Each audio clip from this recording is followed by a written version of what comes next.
은혜 받으실 하나님의 말씀은 빌립보서 4장 6절에서 7절의 말씀입니다. 아무것도 염려하지 말고 오직 모든 일에 기도와 간구로 너희 구할 것을 감사함으로 하나님께 아뢰라. 그리하면 모든 지각에 뛰어난 하나님의 평강이 그리스도 예수 안에서 너희 마음과 생각을 지키시리라. 아멘.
저는 여러분과 함께 삶과 염려, 근심, 걱정이라는 제목으로 말씀을 나누고자 합니다.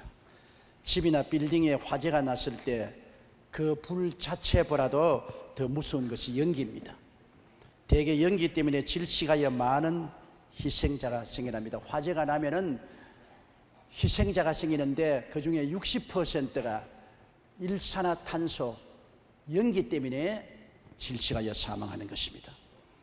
인간 삶에도 수고하고 무거운 짐, 괴로운 일 자체보다도 그 짐이나 일로 인하여 생기는 근심, 걱정, 불안, 초조, 절망 등이 마음의 파탄을 가져옵니다. 생활고와 사업의 문제로 염려와 근심을 견디지 못하고 정신적인 파탄을 당하여 자살하는 사람들이 비일비재합니다. 그러면 이와 같이 연기처럼 피어오르는 근심, 걱정을 어떻게 해야 합니까? 우리가 염려, 근심에 대한 이해를 분명히 해야 됩니다. 근심, 걱정은 백해무익하다는 것을 알아야 됩니다. 염려와 근심이 우리에게 조금이라도 도움이 된다면 염려, 근심을 할 가치가 있죠. 그러나 백해무익합니다. 염려, 근심은 담배와 꼭 한 가지입니다. 아무 도움도 우리에게 두지 못합니다. 근심, 걱정한다고 환경이 변화됩니까? 가정이 변화되고 직장이 변화되고 생활이 변화될 수 있습니까? 염려, 근심한다고 살 사람이 못 살게 되는 것도 아니고 늙는 사람이 젊어지지도 않고 병든 사람이 걱정한다고 낫지 아니하고 죽는 사람이 염려한다고 안 죽을 수도 없는 것입니다. 생로병사의 모든 일에 있어서 염려와 근심은 하등 도움을 줄 수가 없기 때문인 것입니다. 그리고 염려함으로 키를 한 자나 키울 수도 없고 머리카락 한 가락도 희고 검게 못합니다. 예수님이 마태복음 6장 27절에 말씀하기를 너희 중에 누가 염려함으로 그 키를 한 자나 더할 수 있느냐. 마태복음 5장 36절에 한 트럭도 희고 검게 할 수 없다고 말씀하고 있는 것입니다. 그러므로 염려와 근심은 백해무익이요 무용지물인 것입니다. 그럼에도 불구하고 우리의 삶 속에 공해와 같이 매일같이 들어 마시며 그 가운데 살고 있는 것이 염려와 근심인 것입니다. 염려하든 않든 우리 인생 생활 속에 일어날 일들은 다 일어나고 있습니다. 노만 빈센트 피일 박사는 쓸데없는 걱정이라는 글에서 한 연구기관의 조사를 인용하여 다음과 같이 말했습니다. 사람이 걱정하는 일 중에서 실제로 일어나지 않은 일에 대한 걱정이 40%, 이미 지나간 일에 대한 걱정이 30%, 별로 중요하지 않은 일에 대한 걱정이 20%, 우리 힘으로 어찌할 수 없는 일에 대한 걱정이 4%라고 말했습니다. 다시 말하면 우리가 염려, 근심하는 96%는 실제로 안 일어난다는 것입니다. 정말 우리에게 일어나는 일은 불과 4%밖에 안 되는데 그것은 염려, 근심한다고 조금도 변화시킬 수가 없다는 것입니다. 그렇기 때문에 대개 우리가 염려, 근심하는 것은 실제로 일어나지 않습니다. 저도 염려, 근심을 많이 하는 편에 든 사람입니다. 밤새도록 걱정해서 잠을 못 자고 염려, 근심으로 얼굴을 찌푸릴 때가 많이 있었습니다. 그러나 70평생을 살아오면서 뒤를 돌아보니 실제로 염려, 근심하던 것이 일어난 것은 4%도 되지 않고 96%는 안 일어났어요. 돌아보니까 실제로 안 일어났단 말입니다. 그래서 경험을 통해서 이제는 지혜를 얻게 되었습니다. 염려, 근심이 다가오면 이것은 공해와 같은 것이고 실제로 일어나지 않은 것이다. 그러므로 염려, 근심을 그만두어라. 스스로 그렇게 말하는 것입니다. 여러분, 염려, 근심, 걱정은 우리에게 굉장한 해를 끼치는 공해입니다. 정신적으로 절망과 낙심을 가져오는 것입니다. 잠언서 15장 13절에 마음의 즐거움은 얼굴을 빛나게 하여도 마음의 근심은 심령을 상하게 한다. 근심 있는 사람 얼굴 보십시오. 얼굴에 광채가 사라집니다. 눈이 척 늘어집니다. 생기가 없습니다. 누가 봐도 염려와 근심 있는 사람은 그 얼굴에 나타납니다. 그만큼 우리의 육체적인 건강에 염려, 근심이 충격을 가져온다는 것을 우리가 잘 알 수 있습니다. 영국의 아더 랭크라는 실업가는 항상 사업에 대한 고민과 걱정으로 불안했습니다. 그러 중 하루는 염려 근심에서 벗어나서 살 수가 없을까 생각하다가 좋은 묘안이 떠올랐습니다. 월요일부터 주일까지 내내 염려 근심하지 말고 중간인 수요일 하루 한꺼번에 모아서 하루 종일 염려 근심을 하자. 그래서 월요일부터 생겨난 염려 근심은 전부 적어가지고서 염려 근심함에 집어넣습니다. 또 목, 금, 토, 일요일 날까지의 근심 걱정도 적어서 근심함에 넣고 수요일 날 근심함을 열어가지고서 하나하나 읽으면서 그날 근심을 합니다. 그렇게 해보니까 실제로 염려 근심하는 것이 며칠이 지나고 난 다음에는 대개 해결되었든지 별로 중요치 않든지 큰 문제가 아니라는 것을 발견하게 되었습니다. 결국에는 아더 랭크는 사실 염려 근심하는 것이 실제로 세월이 지나고 보면은 그렇게 무서운 것도 아니고 중대한 것도 아니고 해결할 수 없는 것도 아니구나 하는 것을 알고 난 다음 염려 근심을 거쳤다는 간증을 한 것을 제가 읽어본 적이 있습니다. 2차 세계대전 당시 전쟁으로 약 20만 명의 미국 군인이 전사했습니다. 그런데 같은 시기에 약 200만 명의 사람이 자식들을 군대에 보내고 염려 근심 불안 초조하다가 심장마비로 죽었습니다. 전쟁에 죽은 사람은 20만 명인데 심장마비로 죽은 사람은 200만 명입니다. 10배나 많은 사람이 염려 근심 불안 초조 절망으로 죽었습니다. 이처럼 질병이나 전쟁보다 더 무서운 것이 염려입니다. 실제로 당뇨병 환자를 대상으로 조사해 본 결과 마음속에 근심이 있으면 당 수치가 급격히 올라간다고 말합니다. 고혈압 환자도 마찬가지입니다. 의사들은 용서하지 못하고 환영하지 못하는 미움 때문에 고혈압이 악화된다고 말했습니다. 며칠 전에 제가 중요 인사하고 식사를 같이 하는데 김장한 목사님이 함께 식사하고 있었습니다. 한 분이 말하기를 나는 어떠한 사람이 미워서 원한에 사무쳤다고 눈을 감을 때까지 그 미움이 사라지지 않는 김장한 목사님이 활짝 뛰면서 당신 암에 걸려요. 염려와 근심을 마음에 품고 미워하면 암에 걸려요. 그래서 내 속으로 저렇게 가혹한 말을 면전에 대고 할 수 있느냐. 그런데 가만 두고 생각하니까 정말 올바른 말을 했어요. 왜? 미움이나 염려와 근심은 결국에는 암을 발생시키거나 굉장한 병을 가져오게 되는 것입니다. 염려는 또한 충치도 일으킨다는 것입니다. 미국 노스웨스턴대의 레오나르드 포스틱 박사에 의하면 사람이 근심 걱정을 하게 되면 침 분비가 억제된다고 말입니다. 여러분 대단히 근심하고 염려하거나 화가 나면 입술이 바싹바싹 타지 않아요. 입에 침이 마릅니다. 그래서 입속의 타액이 중성화되지 못해서 충치 등 입병이 생겨납니다. 그뿐 아닙니다. 미국 북쪽 위스콘신 주의 먼로 병원장인 신들러 박사는 류마티스의 30%가 염려, 근심, 불안, 초조, 절망으로 생겨나고 피부병의 33%와 담낭병의 50%는 마음의 혼란과 고통으로 생겨난다고 말했습니다. 이처럼 대다수의 질병이 외부의 육체적 자극 때문이 아니라 무기력감, 좌절감, 불안, 염려, 공포, 패배감, 절망 등의 정서적 이유로 발생하는 것입니다. 그래서 프라토 박사는 의사들의 가장 큰 잘못은 환자의 정신을 그냥 두고 육체만을 치료하라는 일이다. 정신과 육체는 하나이므로 분리할 수 없다고 말한 것입니다. 여러분, 염려와 근심이 왜 그렇게 무섭습니까? 그것은 마음의 근심은 뼈로 마르게 한다고 말했습니다. 성경은 말하기를 마음의 즐거움은 양약이라도 마음의 근심은 뼈로 마르게 한다고 말했습니다. 요사이 의학적으로 말한다면 우리 자율신경 속에 두 가지가 있습니다.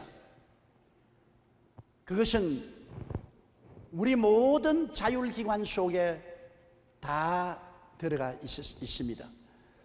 그런데 우리가 염려 근심을 하면은 그 자율신경 중의 일부분이 우리의 심장을 파괴하고 위장을 파괴하고 대소장, 그렇지 않으면 신장, 췌장 여러 가지 자율신경을 가지고 움직이는 기관이 파괴되는 것입니다.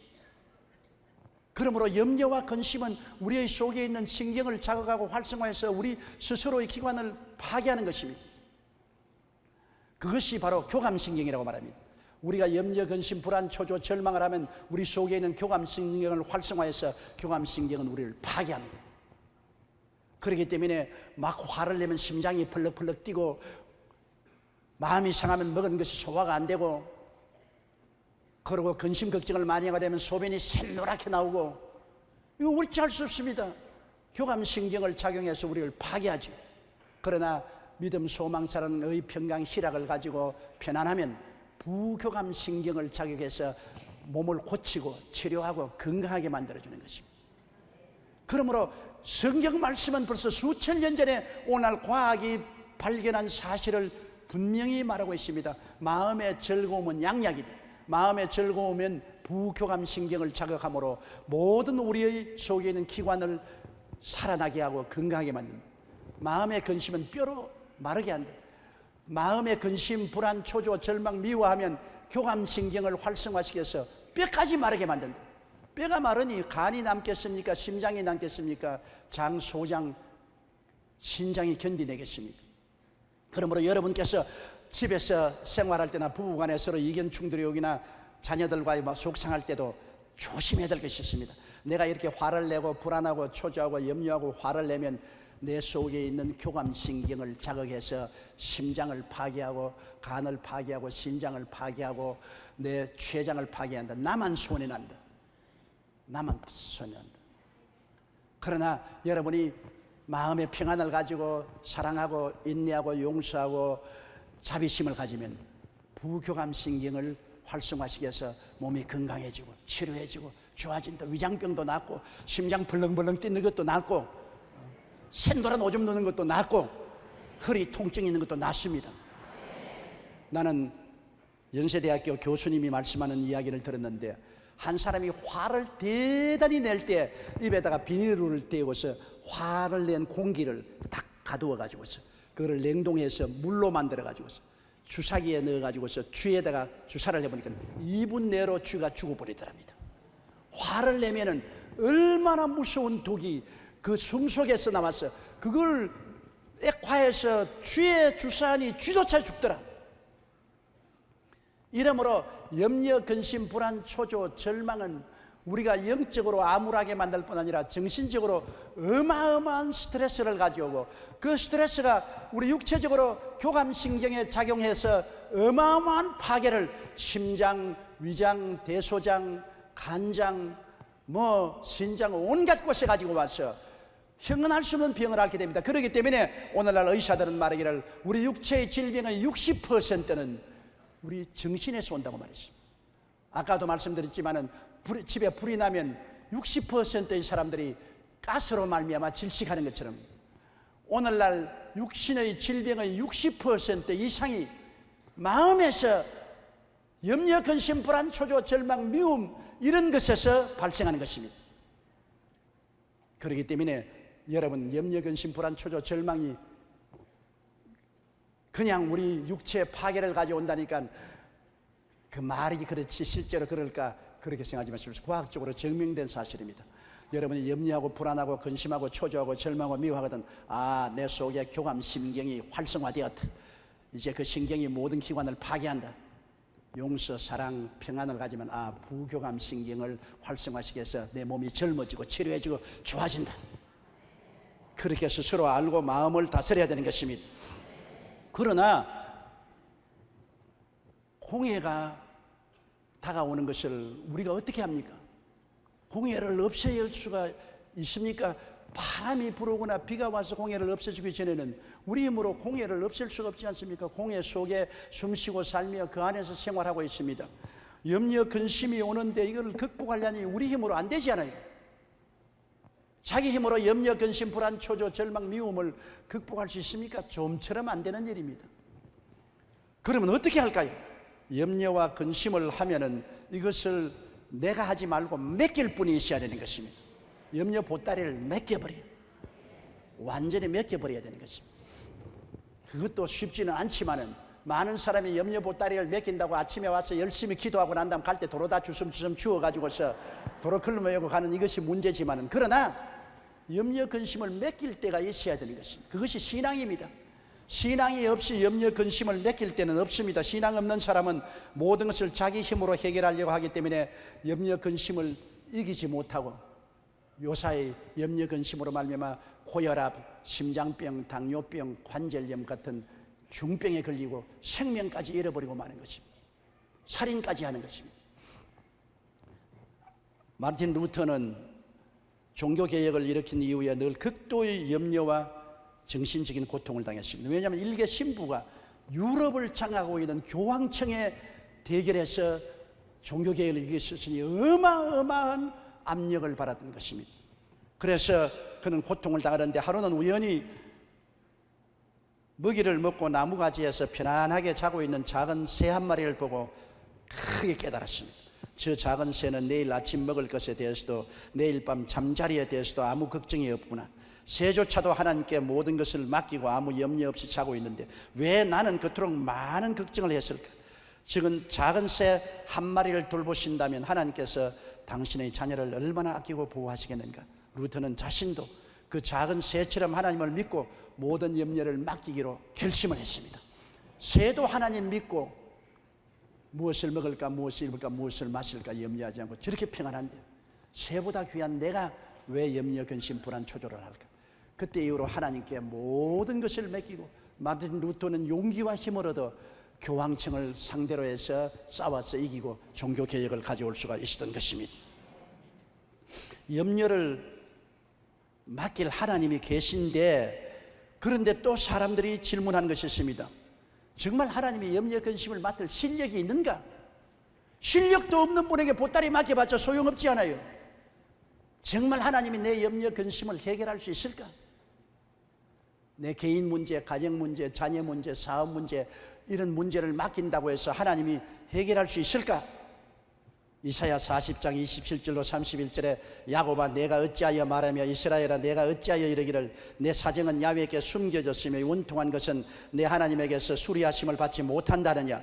너는 알지 못하였느냐? 듣지 못하였느냐?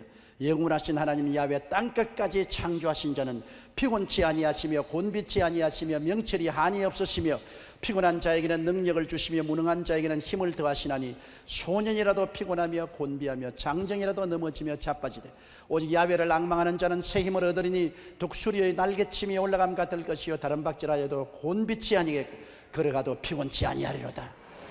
하나님이 실력이 있느냐고 묻습니까? 야훼를 앙망하는 자는 독수리가 날개치며 올라간 것 다른 박질하도 곤비치 않고 걸어가도 피곤치 않다. 능력이 한이 없으시 많으신 하나님이 염려와 근심을 능히 걸머쥘 수 있다는 것입니다.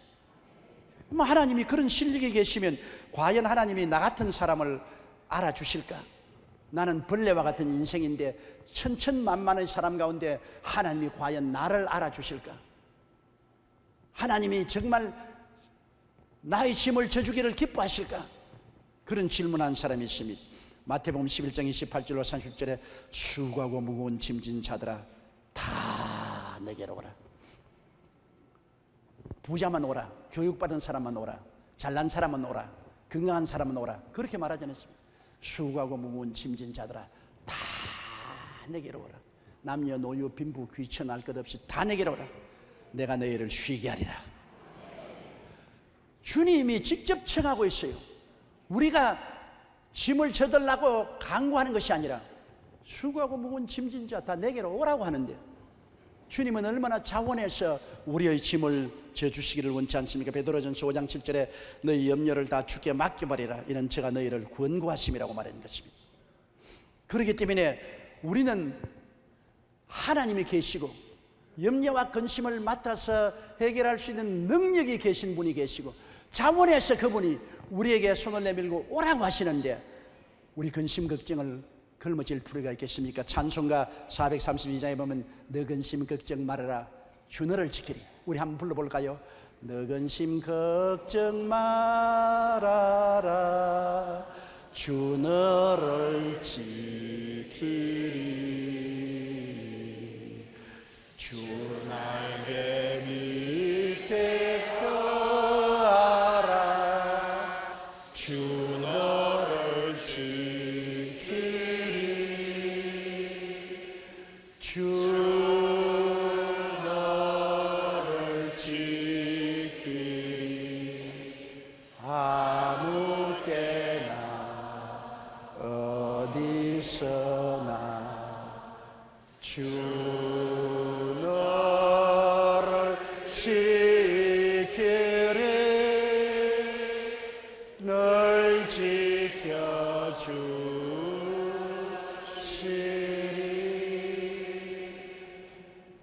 아무 때나 어디서나 주가 우리를 지켜주시는 것입니다.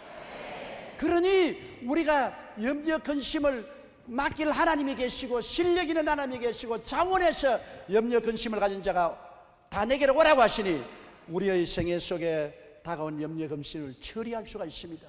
예수님 보세요. 하나님 아들이 친히 육신을 쓰고 오셔서 인생 가운데 같이 계시며 풍찬 노숙을 하시면서 우리의 사정을 친히 다 아시고 우리의 짐을 십자가에서 짊어지고 가셨습니다. 죄짐 지고 지었습니다. 죄짐 맞은 우리 구주 어찌 좋은 친구인지.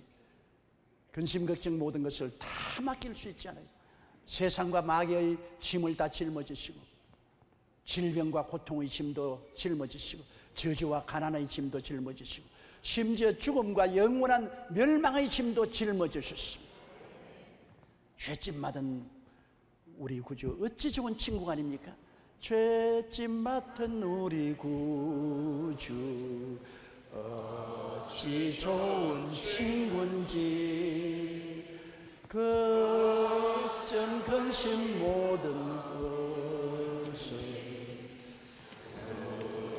주께 안세 주께 보람 없는 고로 복을 얻지 못하네 사람들이 어찌하여 아를 줄을 모를까.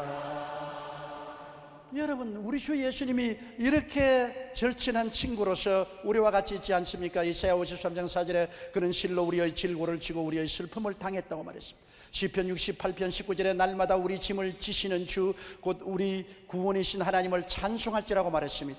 요한복음 16장 33절에 세상에서 너희가 환난을 당하나 담대하라 내가 세상을 이기었노라. 세상을 이기신 주님께서 우리와 같이 계신 것입니다. 그러므로 우리는 적극적으로 매일같이 어떻게 해야 될까요? 우리는 염려를 주께 맡기는 삶을 살아야 되겠는데 어떻게 맡길 수 있을까요? 기도와 간구로 맡겨야 되는 것입니다. 예수 믿는 사람은 기도하고 간구할 줄 모르잖아요. 우리는 기도하고 간구함으로 우리 마음속에 있는 짐을 다 내려놓고 속을 다 부어놓을 수 있지 않아요. 예레미야 애가 3장 33절에 주께서 인생으로 고생하며 근심하게 하심이 본심이 아니시로다. 예레미야 29장 11절 13절에 너희를 향한 나의 생각은 내가 아나니 재앙이 아니라 평안이요 너희 장래에 소망을 주려 하는 생각이라. 너희는 내게 부르짖으며 와서 내게 기도하면 내가 너희를 들을 것이요 너희 전심으로 나를 찾고 찾으면 나를 만나리라고 말한 것입니다. 기도와 간구로 주님께 나가야 됩니다. 우리가 기도할 때 중언부언하면 안 돼요. 분명하게 기도해야 돼요. 저는 마음의 염려, 근심, 불안, 초조, 절망이 다가올게 되면 하나님 앞에 나와서 종이를 내고 연필로서 적습니다. 왜냐하면 그냥 기도하면 중언부언하게 되니까 분명하게 편지를 적어요. 하나님 아버님께 아버님 나는 오늘 너무나 마음이 고통스럽습니다. 이런저런 일로 고통스러우니 아버님 나를 도와주시옵소서. 저는 편지로서 분명하게 적어요. 그리고 하나님께 기도할 때 나가서 그 편지를 읽는 것입니다. 분명하게 적어놓은 그 내용을 읽는 것이에요. 그러면 굉장히 효과적인 기도가 돼요. 여러분도 한번 그렇게 해보세요. 염려 근심이 있는데도 불구하고 괜히 나가서 쓸데없는 수사를 많이 씁니다. 전지 전능 무소부지하신 하나님 어제도 계시고 오늘도 계시고 장차 오실 하나님 지극히 크시고 광대하신 하나님 짐승도 돌보고 꽃도 돌보고 새도 돌보고 나중에 그러다 보니까 뭘 할지 몰라버리고 그 다음 자기 일은 중언부언하고 맙니다.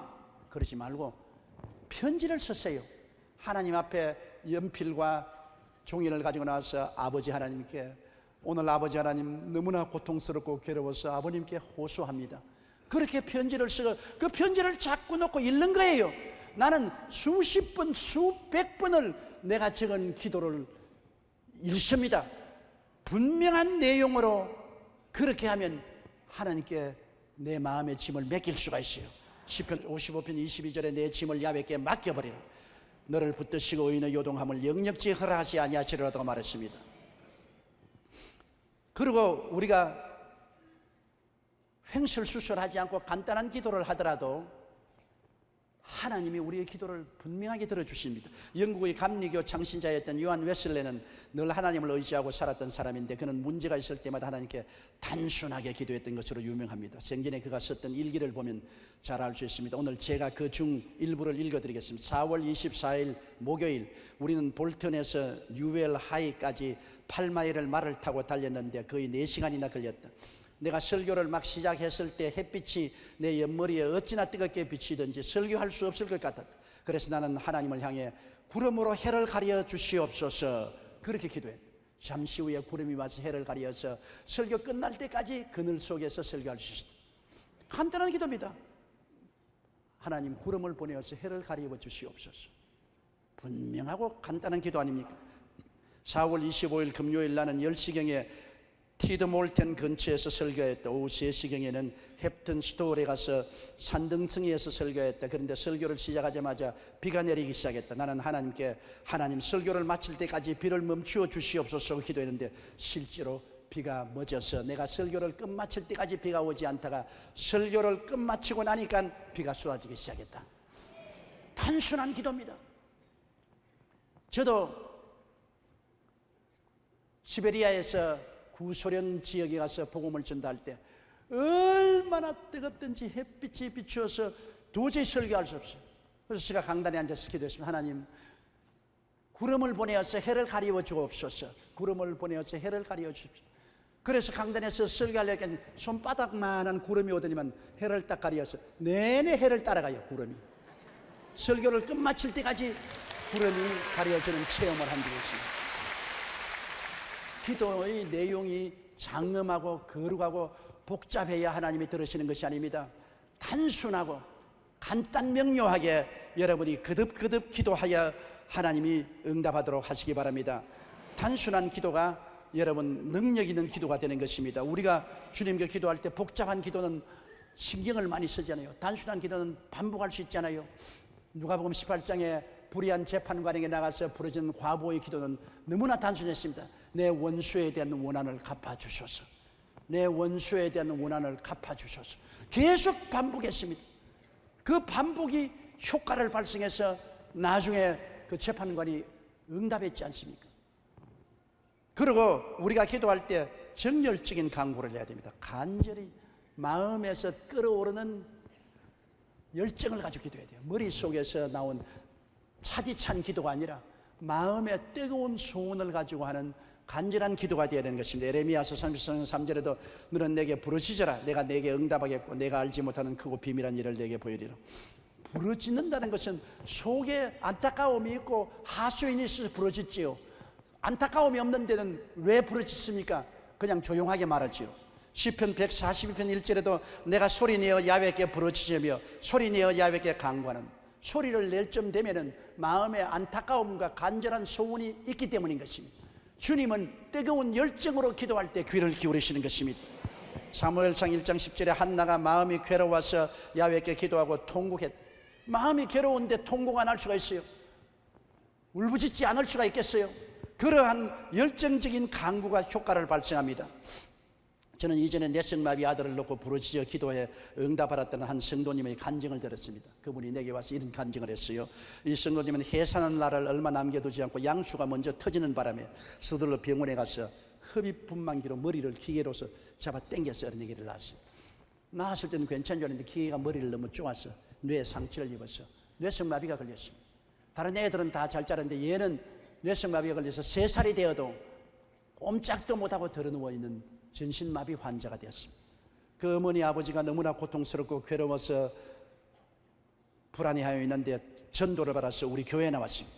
하나님 말씀을 듣고 마음의 믿음과 용기가 생겼습니다. 하루 저녁에 그 어린아기 어머니가 기도를 하는데 얼마나 간절히 눈물을 흘리고 땀을 뻘뻘 흘리면서 기도했더니 남편이 이거 이렇게 되는 건 아닌가 싶었어. 여보 정신 차려. 근데 남편 뿌리쳐버리고 죽기 아니면 살기로 매달려서 부르짖고 기도하다가 성령이 임하여서 방언을 말하며 고함을 치는데 옆에 있었던 남편이 자기도 찌릿찌릿해지더랍니다. 그래서 같이 부인을 잡고서 함께 부르짖어 기도하는데 부인의 기도가 남편에게 전달되어서 부부간에 밤새도록 온몸이 땀에 범벅이 되고 목이 쉬도록 부르짖어 어린 아들을 고쳐달라고 기도했답니다. 그 다음날 아침에 모두 다 눈물에 젖어 땀에 젖어 기도를 끝마치고 어린아이가 자는 방에 문을 열고 들어가니까 이 3살 먹는 어린아이가 일어나서 엄마 아빠 그러면서 나오더랍니다. 하나님이 응답해 주신 것입니다. 간절히 부르짖는 기도에 불로서 응답한 하나님이 치료의 능력으로 응답해 주시는 것입니다. 그러므로 기도는 간절히 해야 되는 것입니다. 그냥 형식적으로 하는 기도는 큰 힘이 없습니다. 그리고 기도는 끝까지 버텨야 됩니다. 우리가 기도하는 것은 마귀하고 씨름하고 또 하나님께 간구하는 것이기 때문에 마귀와 싸워 이기고 하나님께 우리 믿음을 전달하는 것이므로 인내가 필요합니다.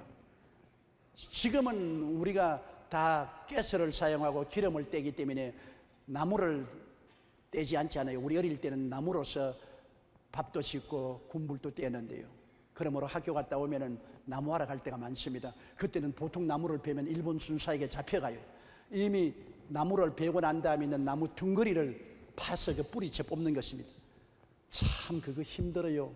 나무 베고 난 둥거리를 호미로 파고 괭이로 파서 그 다음 그놈을 잡아 당깁니다. 처음에는 꿈쩍도 안 해요. 꿈쩍도 안 해요. 그러면 또 파고 또 잡아 당기고 또 좀 쉬었다가 또 잡아 당기고 조금 흔들거리다가 조금 많이 흔들거리다가 나중에는 막 젖먹던 힘을 다해서 죽기 하면 살교로 잡아 당기면 쩍쩍쩍쩍쩍쩍쩍 퍽 하면서 뿌리가 뽑히는 거예요. 저는 요사이 마귀하고 싸울 때 언제나 어릴 때 그 나무 덩어리 뽑던 것이 기억이 납니다. 네가 지금은 조금 안 흔들려도 얼마 있지 않으면 쩍쩍 소리가 난다. 얼마 있으면 너 확 뽑힌다. 그러므로 내가 뒤로 물러가지 않는다. 네가 뽑히지 내가 물러갈 소냐. 그때의 경험이 마귀하고 싸우는데 굉장히 도움이 됩니다. 인내의 기도를 해야 됩니다. 끝까지 버티면 이깁니다. 히브리서 10장 36절로 38절에 너희에게 인내가 필요하면 너희가 하나님의 뜻을 행한 후에 약속을 받기 위함이라. 잠시 잠깐 오면 오시리가 오시리니 지체하지 아니하리라. 오직 너희는 믿음으로 말미암아 살리라고 말한 것입니다. 누가복음 18장 7절에 하물며 하나님께서 그 밤낮 부르짖는 택하신 자들의 원한을 풀어주지 않겠느냐. 밤이나 낮이나 부르짖는 것입니다. 그러므로 우리가 염려 근심을 주님께 맡기고 인내로서 부르짖어 기도하면은 염려와 근심도 뿌리가 뽑혀버리고 마는 것입니다. 그리고 믿음의 기도를 해야 됩니다. 반드시 기적이 일어날 것을 기대해야 됩니다. 내 기도해봤자 무슨 소용이 있느냐 이런 생각하면 안 돼요. 성경에는 하나님을 믿어라 이 산들을 명하여 저 바다에 던져라 해도 된다 했습니다. 태산이 어떻게 바다로 옮겨갑니까? 그러나 우리 인생의 개인 문제, 가정 문제, 생활 문제, 자녀 문제, 사업 문제가 태산 같은 문제가 다가올 때가 있습니다. 이거 과연 해결될 것이냐? 내 힘으로는 안 되죠. 성경은 하나님을 믿어라. 하나님을 믿음으로 태산을 옮기라는 것입니다. 예수 안 믿는 사람은 꿈도 꿀 수 없는 일이지만 예수 믿는 사람은 인생 문제에 대해서 하나님을 믿고 도전하라는 것입니다. 그 믿음이란 뭐냐? 믿음이란 하나님이 기적을 행해 주실 것을 믿는 것입니다. 난 믿음이 안 생기는데요. 안 생기는 게 아닙니다. 예수 믿으면 하나님이 분량대로 믿음을 주셨습니다. 여러분 태어날 때부터 이목구비 사지백체를 가지고 태어납니다. 기분 좋다고 팔이 올라가고 기분 나쁘다고 팔이 안 올라가는 건 아닙니다. 팔을 올리고 내리는 것은 내 자율적인 선택입니다. 춥다고 팔이 안 올라가고 덥다고 팔이 올라가는 건 아니에요. 내 선택입니다. 믿음도 내 선택입니다. 기분 좋다고 믿어지고 기분 나쁘다고 믿음이 안 믿어지고 몸에 불이 확 온다고 믿어지고 몸이 싸늘하다고 안 믿어지고 그거 아닙니다. 눈에 나무 정가 안 보이고 귀에는 나무 소리 안 들리고 손에는 잡혀놓고 내 앞길 칠흑같이 어두워도 내가 믿겠다고 작정을 하면 믿을 수가 있는 것입니다. 믿음은 선택입니다.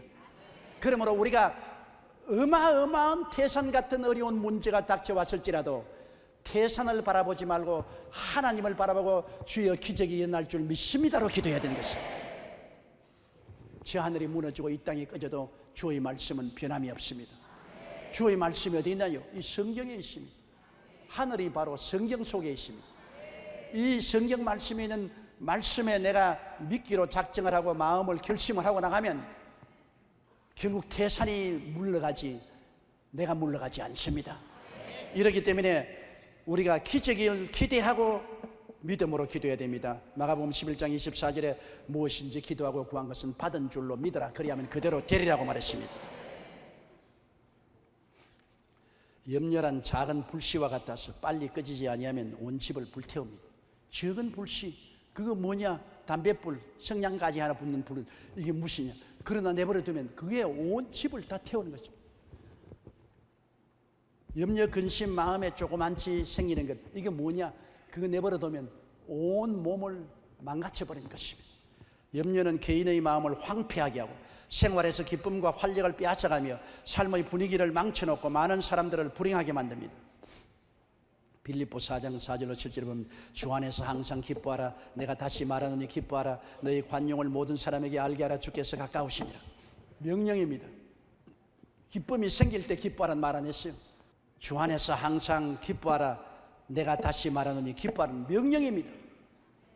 왜요? 기뻐하면 여러분 마음속에 우리의 자율신경을 자극해 가지고서 마음이 치료함을 받고 육체가 평안함을 얻고 고침을 받습니다. 사랑이나 평안이나 믿음이나 소망 같은 것은 우리의 자율신경을 자극해서 우리 몸속에 건강과 평안을 가져오죠.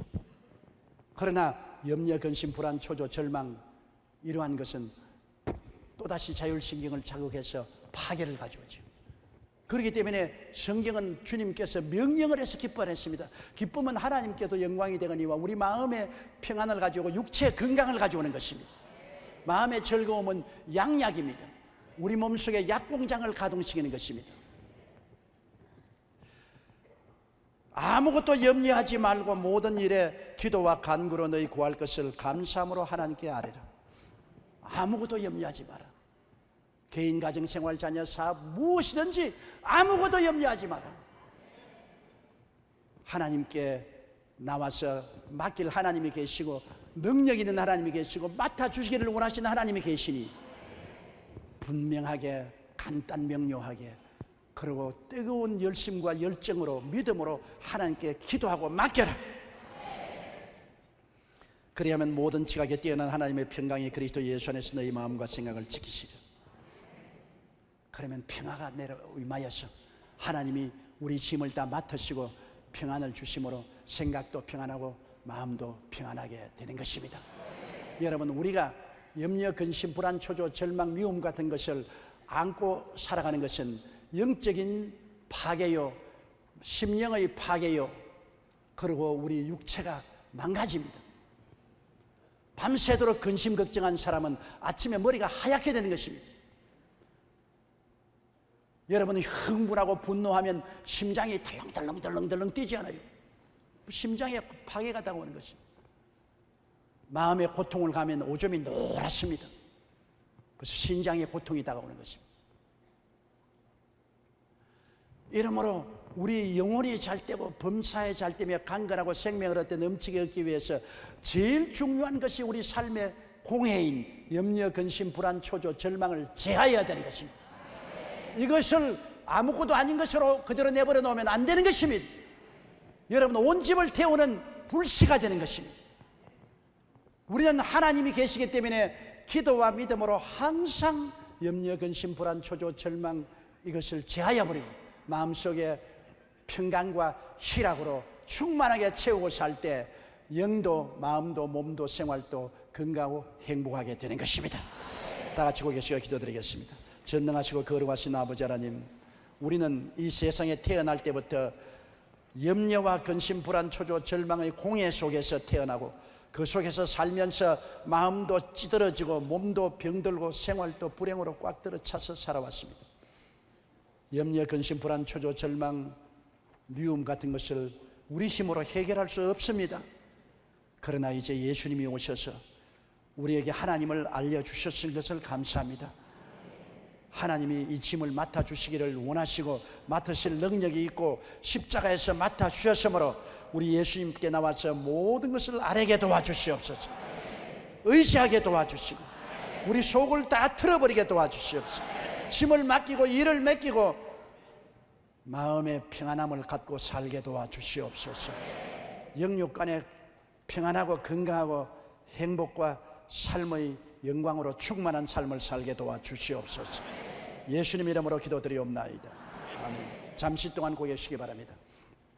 예수를 믿는다는 것은 천당만 가는 것이 아닙니다. 이 땅에서 정말 행복을 가지고 살 수 있는 길이 예수 믿는 길인 것입니다.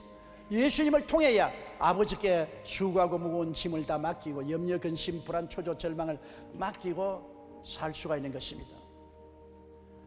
마음에 염려, 근심, 불안, 초조, 절망을 가지면 교감신경을 자극해서 온 내장에 파괴가 오는 것입니다. 오늘 병의 60%는 교감신경을 염려, 근심, 불안, 초조, 절망, 미움이 자극해서 다가오는 파괴입니다. 그러나 용서와 의와 평강과 기쁨은 부교감신경을 자극해서 건강을 가져오고 치료를 가져오고 청춘을 회복시켜주는 것입니다. 마음의 즐거움은 양약이라도 마음의 근심은 뼈로 마르게 합니다. 그러므로 예수 그리스도를 믿고 하나님께 의지하고 주께 기도하고 맡길 수 있다는 것은 우리가 살아가는 큰 특권이고 행복이고 치료의 근본이 되시고 축복의 근원이 되시는 것입니다. 그렇기 때문에 예수 믿어야 돼요. 금세 안심, 내세 복락을 얻습니다. 난 아직 예수 믿지 않습니다. 타락했습니다. 나도 예수 믿고 구원받기를 원하니 나를 위해서 기도해 주십시오 하시는 분은 대강당과 텔레비실과 지교회와 지성전과 지방교회와 기도처와 TV 앞에서, 방송 앞에서, 인터넷 앞에서 일어나 주시기 바랍니다. 일어나서 예수 그리스도를 구주로 모시고 하나님의 자녀가 되고 하나님께 수고하고 무거운 짐을 다 의지하고 맡기고 평안을 가지고 기쁨으로 성공적인 일생을 살아가시기 바랍니다. 예수 믿는 길밖에는 진실한 행복과 기쁨과 만족과 행복을 가지고 살 수 있는 길이 없습니다. 꼭 오늘 예수 믿고 여러분 삶이 새로워지시기 바랍니다. 일어나신 여러분은 크게 소리내어 이 기도를 따라해 주십시오. 사랑하신 하나님, 저는 죄인입니다. 어디에서 와서 왜 살며 어디로 가는지 알지 못하고 방황하며 지냈습니다. 오늘 하나님의 부르심을 받고 믿음으로 일어났습니다. 예수님의 십자가 보혈로 저를 씻어 주시옵소서. 저를 위하여 죽으시고 저를 위하여 부활하신 예수님을 제 구주로 모셔드립니다. 지금부터 영원토록 주님과 함께 살겠습니다. 하나님은 내 아버지가 되셨습니다. 예수님은 나의 구주가 되셨습니다. 저는 하나님의 자녀가 되었습니다. 저를 구원해 주시니 감사합니다. 예수님 이름으로 기도드리옵나이다. 아멘. 주님의 이름으로 환영합니다. 하나님의 자녀가 되었습니다. 결심 카드를 적어서 연부함에 넣어주시고 예배가 필요한 후에 환영회에 꼭 출석하시기 바랍니다. 몸이 아프시면 아픈 데 손을 얹어 원하시는 대로 맡겨버렸었습니다. 마음을 비워버렸었습니다. 주님이 맡아 주장하여 주시옵소서. 합동하여 유익되게 하시옵시고 영광되게 하여 주옵소서. 예수님 이름으로 기도드리옵나이다. 아멘. 우리 주여 한번 크게 부르고 동성으로 기도하십시다.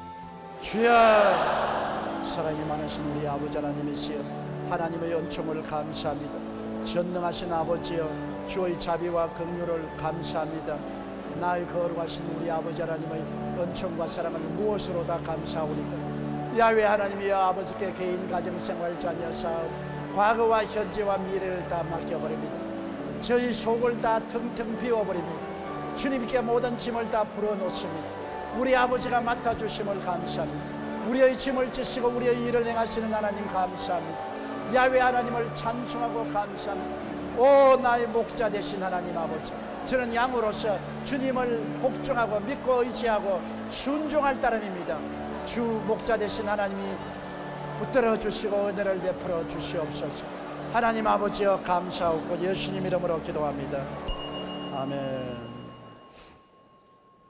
우리 찬송가 한 장 부르십시다. 433장입니다.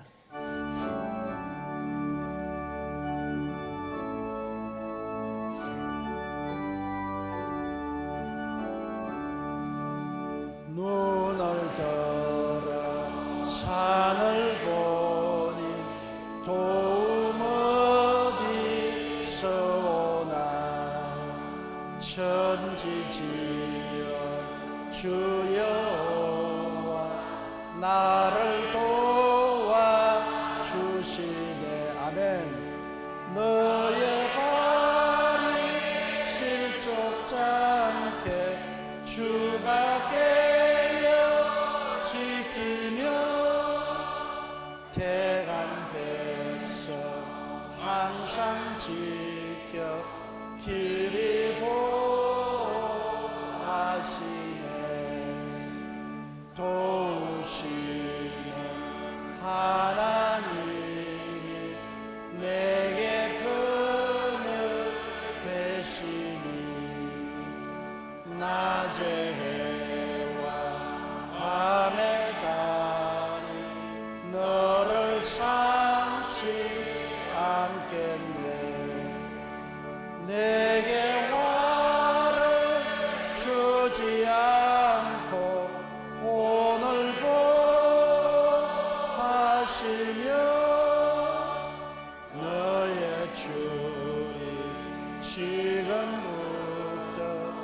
영영 인도하시리.